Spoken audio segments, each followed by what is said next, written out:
हमारी पृथ्वी। यहाँ आज से 6.5 करोड़ साल पहले डायनासोर राज किया करते थे। वे चलते थे, यहाँ हम चलते हैं। इसी हवा में सांसें ली, इसी धरती पर लड़ाइयाँ लड़ी। इन दैत्याकार बड़े विचित्र डायनासोर ने करोड़ों सालों तक इस धरती पर राज किया। इन डायनासोर की कई प्रजातियाँ थी। इनमें से कुछ शाकाहारी थे, कुछ मांसाहारी, तो कुछ डायनासोर बहुत शांत स्वभाव के थे। वहीं कुछ डायनासोर बहुत ही हिंसक और खतरनाक थे। उस समय पूरी दुनिया की जमीन एक ही जगह पर इकट्ठी थी, जिसे हम सब पेंजिया महाद्वीप के नाम से जानते हैं। आज से लगभग 20 करोड़ साल पहले धरती की टेक्टोनिक प्लेट्स में दरार आने के कारण डायनासोर दुनिया के हर हिस्से में फैल गए और चारों तरफ डायनासोर्स की और पेड़ों की हजारों प्रजातियां मौजूद थीं। डायनासोर्स ने लगभग 20 से 30 करोड़ सालों तक पृथ्वी पर राज किया। उस वक्त डायनासोर समुद्र से लेकर जमीन और आसमान पूरी पृथ्वी पर राज किया करते थे। फिर अचानक ऐसा क्या हुआ?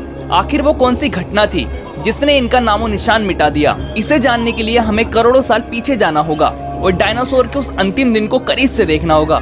तो आइए चलते हैं आज से 6.5 करोड़ साल पीछे। आज से करीब 6.5 करोड़ साल पहले धरती पर मौसम सामान्य था। चारों ओर सूरज की रोशनी बिखरी हुई थी। लंबे लंबे पेड़ों से टकराती समुद्री ठंडी हवाएं और चारों ओर डायनासोर्स के चिहाड़ने चिल्लाने की आवाजें। जब ये सारे डायनासोर्स की प्रजातियां बड़े ही आराम से धरती पर अपना जीवन बिता रही थी, तब 10 करोड़ साल पहले ही इनकी किस्मत लिखी जा चुकी थी। 10 करोड़ साल पहले एक छोटा एस्टेरॉइड का टुकड़ा सुदूर अंतरिक्ष से आ रहा था। वह पृथ्वी से लगभग 20 करोड़ मील दूर मंगल और बृहस्पति के बीच बने सूर्य ग्रह बेल्ट में घूम रहे एक बड़े एस्टेरॉइड से टकराता है। इस टकराव से उस बड़े एस्टेरॉइड की दिशा बदल जाती है और वह सूर्य ग्रह बेल्ट से निकलकर सीधे पृथ्वी की ओर 22,000 मील प्रति घंटा की रफ्तार से बढ़ने लगता है। जब ये एस्टेरॉइड पृथ्वी से 3,84,000 किलोमीटर की दूरी पर था, जब धरती से शायद डायनासोर्स का अंत ना होता यदि ये एस्टेरॉइड पृथ्वी के उपग्रह चांद से टकराता। लेकिन नियति को कुछ और ही मंजूर था।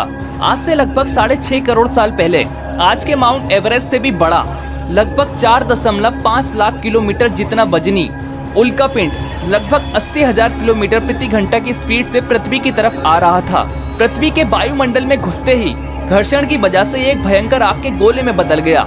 ये इतनी रफ्तार से धरती की ओर बढ़ रहा था कि सिर्फ 4 मिनट में इसने एटलांटिक ओशियन को पार कर दिया था। इसकी चमक इतनी अधिक थी कि धरती पर टकराने से पहले ही हजारों जीव आग के इस दहकते गोले को देखकर पूरी तरह अंधे हो चुके थे। ये जीव उस उल्का को देख नहीं पा रहे थे, लेकिन वहाँ उसकी भयंकर गर्मी को महसूस कर रहे थे। कुछ ही क्षण में यह एस्टेरॉइड मेक्सिको की खाड़ी के पास जमीन से टकराता है और लगभग 25,000 डिग्री सेल्सियस की ऊर्जा वाला एक भयंकर विस्फोट होता है। ये विस्फोट इतना विशाल था कि इसके टकराने से धरती की लाखों टन धातु अंतरिक्ष में चली गई। टकराव वाली जगह पर 180 किलोमीटर चौड़ा और 20 किलोमीटर गहरा गड्ढा बन गया।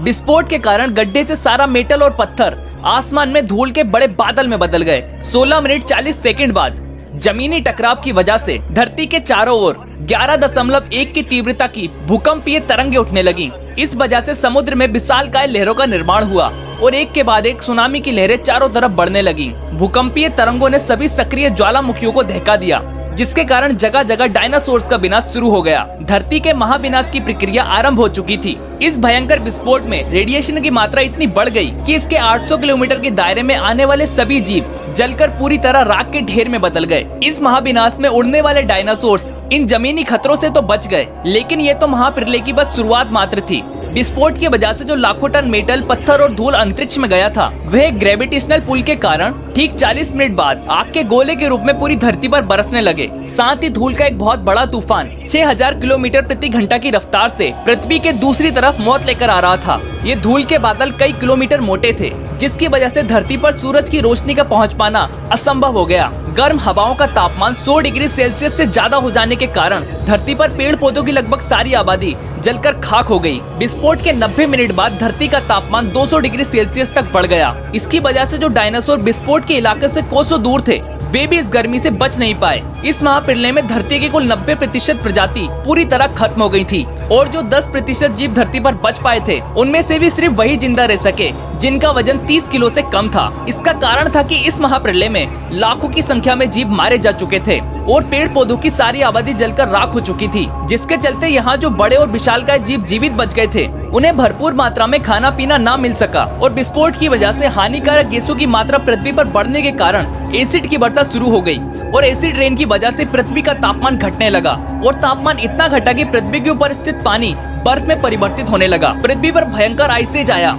इस वक्त पूरी पृथ्वी सफेद बर्फ से ढक चुकी थी और 80 से 90 हजार साल बाद ये बर्फ पिघलना शुरू हो गई और जैसे ही धरती पर वातावरण पहले जैसा होने लगा, वैसे ही ये छोटे जीव जमीन से बाहर आना शुरू हो गए, क्योंकि ये छोटे जीव इस महाप्रलय से बच पाए थे और फिर इन्हीं छोटे जीवों से इवॉल्व होकर इंसान बने। फिर किसी वीडियो में हम जानेंगे कि हम कैसे जमीनी जीव से इंसान बने। और अगर आप एक साइड इनकम करना चाहते हैं तो आप केयर नेचर के साथ जुड़कर एक साइड इनकम कर सकते हैं। आप मात्र 10 लोगों को रेफर करके 16,000 रुपए तक कमा सकते हैं। अधिक जानकारी के लिए हमसे संपर्क करें, डिटेल डिस्क्रिप्शन में है। और अगर वीडियो पसंद आई हो तो वीडियो को लाइक करें, शेयर करें और चैनल को सब्सक्राइब करना बिल्कुल ना भूलें। जय हिंद।